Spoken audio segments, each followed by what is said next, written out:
Hey, Dan, Coach Miller here with NorCal Sports Network with a video on a Pete Alonso update and where will he sign. Before we get into this video, let us thank our sponsor, Chapman Law Group. Check out Chapman Law Group in the description of this video for all your legal needs. And as always, everyone, if you would give this video a like and subscribe to the channel if you have not done so already, as we do daily baseball updates around the major leagues. All right, guys, Pete Alonso. According to Pete Alonso's camp, there has been a proposal, supposedly.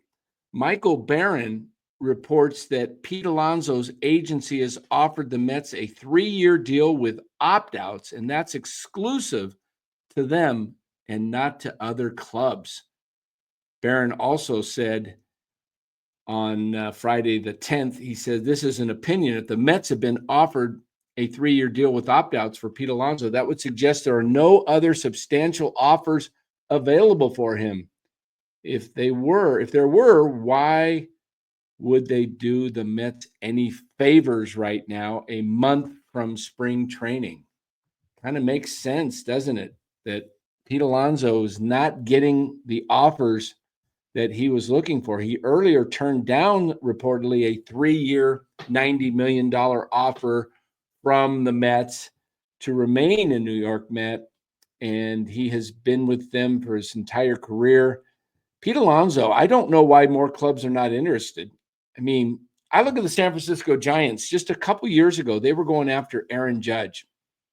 And if you look at what they did going after Judge, they were offering Aaron Judge 10 years or wait, it was 10 years for $360 million, I believe it was.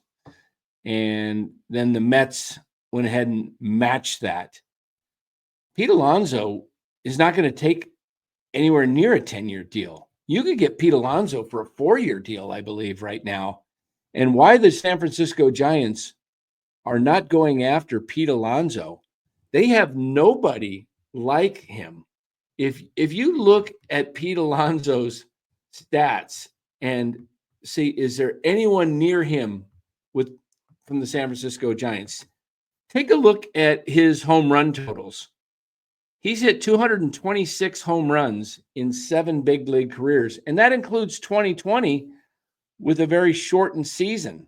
You could have probably added another 30 home runs to that if that was a full season. Remember, Pete was coming off a 53 home run year, his rookie year in 2019, and then he hit 16 in the shortened season, which I'm not even looking here, but that my guess is that was probably at or near the top of all of baseball for that shortened 60-game season.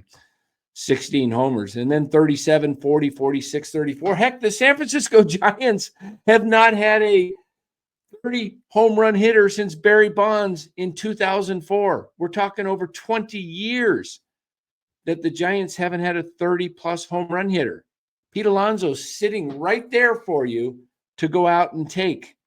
All you got to do is offer him a 4-year deal. In fact, I would offer Pete Alonso's asking for opt-outs. I would offer him a 4-year deal for $110 million and then offer him the 5th year. I'd do the 5th year for 140. 5 years, 140 with a club option for that 5th year. So he's guaranteed 110 through the first 4 years. And then there's a $10 million buyout if he does not, the Giants don't want him in the 5th year.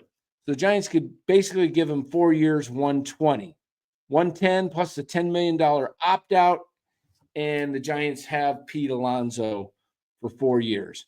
But I would also include opt-outs. Look, the Giants need some excitement around 3rd and King there at Oracle Park. They need a bopper. Give Pete Alonso the opt-outs if that's what he wants. You need a ball player. You don't have a legitimate first baseman with any pop. if Eldridge is going to come and Alonso comes here and hits well, and he's hit well in Oracle Park. He's hit a home run every 10.75 at bats at Oracle Park. He's had 7 homers, I believe, in something like 75 plate appearances. He averages 1 home run about every 17 at bats at Citi Field. So it's not, the ballpark's not going to hold Pete Alonso in. The guy has massive power. So I'm thinking the San Francisco Giants should be looking at him, but it looks like the Mets are going to try and get it worked out. It appears, at least from Pete Alonso's camp, according to Andy Martino, he said Pete Alonso and the Mets are not close to an agreement at this time. Financial details of discussions reported by Jim Duquette are not known. So I don't know what's going on between the Mets and Alonso. Alonso sounds like he was hoping for a longer deal. The Mets aren't willing to give it. Doesn't look like anybody wants to give Alonso more than a 3-year deal. And if he's looking at a 3-year deal with any team, he probably wants to stay with the Mets and probably wished he would have taken that first offer. That's probably why he's come back and asked for opt-outs. So if I'm the Giants, man, or a team like them, I mean, especially the Giants, go grab Pete Alonso. I mean, he's available for the taking. So he's a guy that can hit for power, obviously, and he's going to be the all-time Mets home run leader if he stays with the Mets. The guy has, not only just hits home runs, but he's driven in runs. He's driven in 120th in one season, 131 in 2022, 118 in 23, 88 last year. I mean, Giants just need this. And I don't know if Pete wants to leave the Mets, but I think if you offered the right deal, 4 years, 110, 5th year, club option, get it done, San Francisco. All right, guys, let us know what you think of this Pete Alonso update. Is he a Met? Is he a Giant? Is he somewhere else? I personally would like to see him with the Giants because they don't have anyone on their team that can hit home runs like Pete Alonso. Add him to the lineup with Willie Adames, Matt Chapman, Elliot Ramos. Now you've got 4 surefire players that are going to hit probably 25 home runs or more. So that's my take. Comment below. Let us know what you think. Does Pete Alonso become a Met? Does he go somewhere else? We try and read all the comments and respond to as many as possible. So we do appreciate you watching this video. Take care, and we will catch you on the next one.